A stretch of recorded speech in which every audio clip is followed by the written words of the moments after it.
This was a strange experience that felt very frightening at the time, but when I share the story with others, they usually dismiss it as not being worth worrying about. It happened last Thanksgiving as I was driving home from college with my friend. We were both 21-year-old women, and my family lives in a remote part of Arkansas, far from any major towns or cities. To get there, we had to drive for about an hour along winding, narrow mountain roads. These roads are full of sharp, blind turns and run alongside steep drop-offs with no guardrails. While I'm generally comfortable driving in the mountains, I was going slower than usual because we were in my friend's car, sticking to just over the speed limit. As soon as we hit the most challenging stretch of the drive, another car started tailgating us closely, which made me very uneasy. I pulled over at the first safe spot I found, which was an empty church parking lot, to let them pass. My friend offered to take over driving, but since she didn't know the road, I decided it was safer for me to continue. We got back on the road, but not long after, I had to slam on the brakes because a car was stopped in the middle of the road, completely blocking our path. It wasn't pulled over to the side, it was just sitting there. My friend suggested they might have broken down and couldn't call for help due to the lack of phone service in the area. I immediately got a bad feeling and locked the doors. When I glanced at the car, my friend nervously pointed out that it looked like the same one that had been following us earlier. The car was stopped just before a blind turn, making it dangerous to try and go around. She started panicking, begging me to drive past, but I was too worried about a collision with an oncoming vehicle or skidding off the edge of the mountain. I honked the horn, but the car didn't move. We couldn't call anyone for help because there was no cell signal, so we just sat there, unsure of what to do. My friend began crying, and I was frozen with anxiety. I honked a few more times, and eventually, a man got out of the car. He walked to the back of his vehicle, leaned against it, and just stared at us. He wasn't checking the car or doing anything else, he just stood there, watching. This made the situation even more unnerving. I told my friend to avoid looking at him and tried to keep her calm, though my own heart was racing. I was ready to step on the gas if he made any sudden moves, but we were stuck with nowhere to go. I desperately wished another car would show up to break the tension. The man stood there for what felt like an eternity, though it was probably only about 15 minutes. Finally, I saw headlights in the rearview mirror. Another car was coming. As soon as the lights appeared, the man abruptly ran back to his car, jumped in, and sped off recklessly. It was clear there hadn't been anything wrong with his vehicle. Relieved but still shaken, we continued driving. A little while later, we spotted the same car parked by the side of the road. It pulled back onto the highway and started following us again. This time, I sped up to try to lose him, but he stayed right on our tail. By then, we had regained cell service, so I called home and told my brothers what was happening. I asked them to wait on the porch for us. The car stayed behind us the entire way, even following us down the long driveway to my house. When we finally arrived, I was so relieved to see my brothers standing on the porch with baseball bats, ready to protect us. As we pulled into the driveway, the car stopped at the end, turned around, and sped off the way it came. We tried to catch the license plate, but it was too blurry to read. My friend and I were both terrified, but when I recounted the story to others later, most people didn't think it was a big deal. It still unsettles me to this day.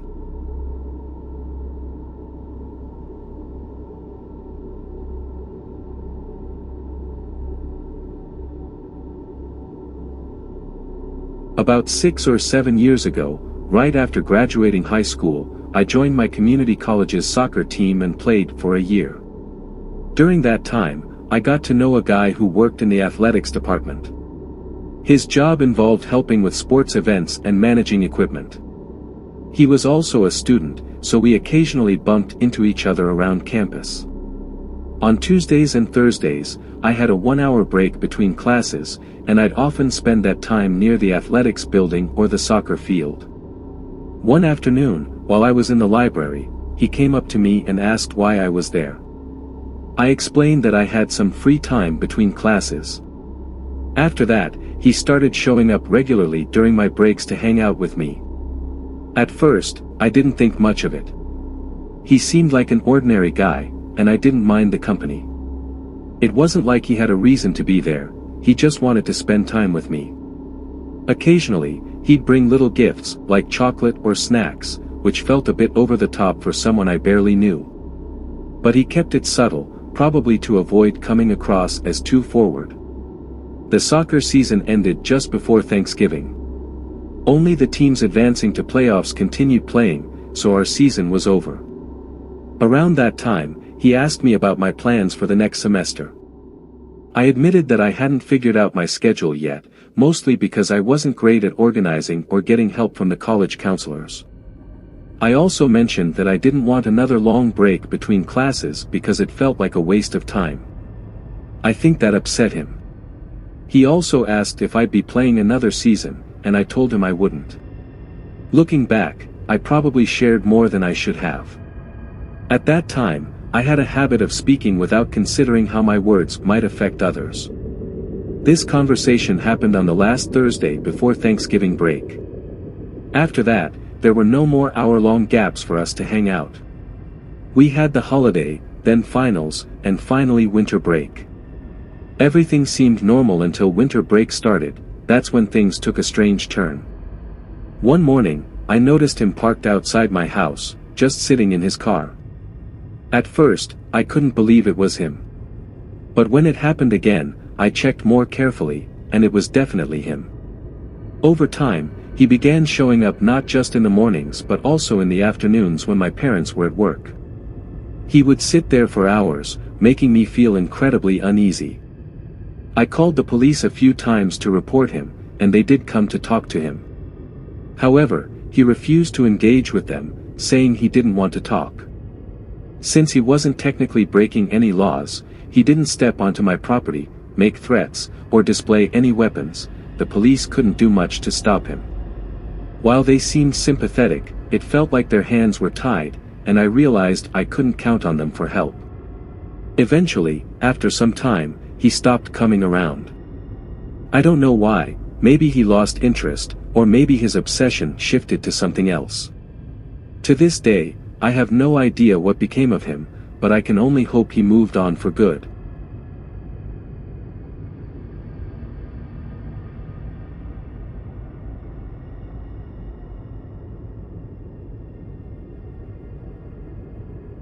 I'm a woman in my 30s, currently living in my childhood home to care for my elderly parents.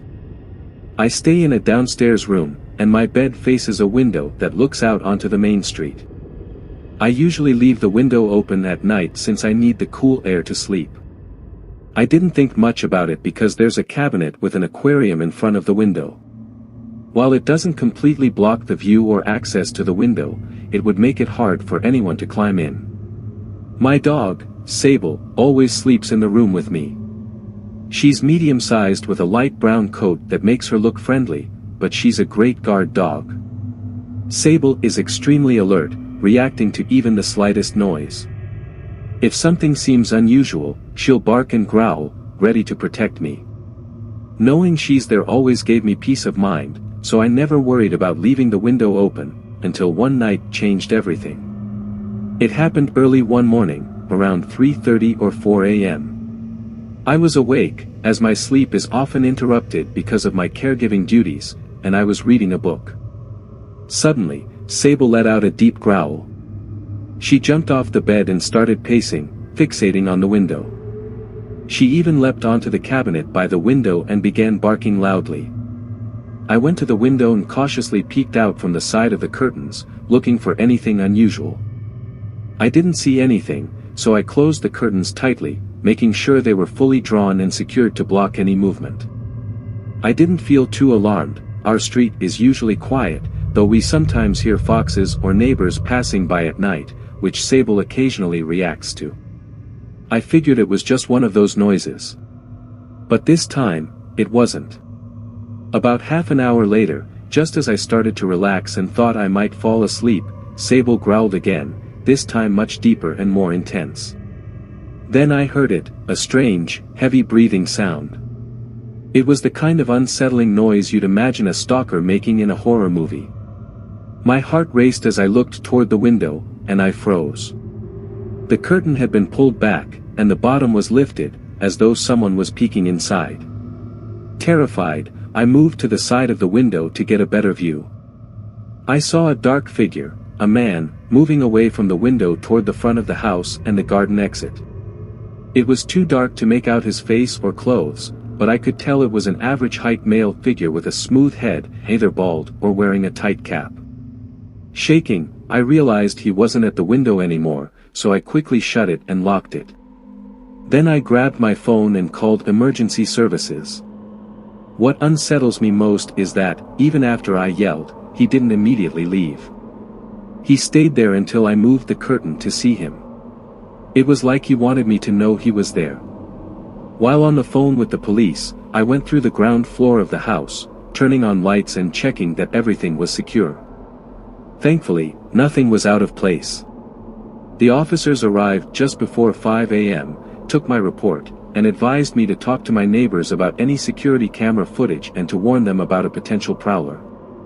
Even though I can't be completely certain it was a man, the breathing and the silhouette made it clear to me.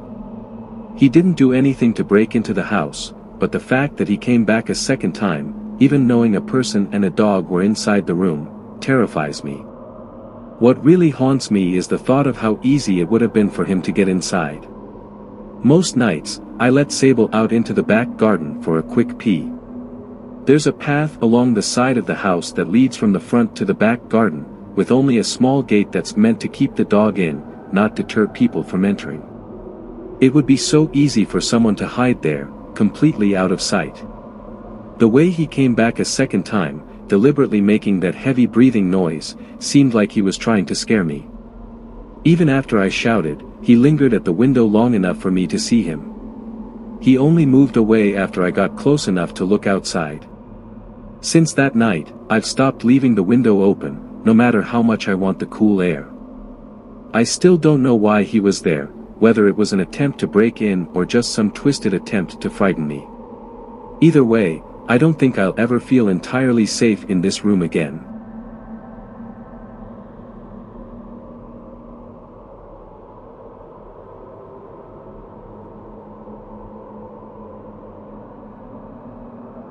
The evening before Thanksgiving, my brother and I were driving from Los Angeles to the Bay Area to spend the holiday with our family.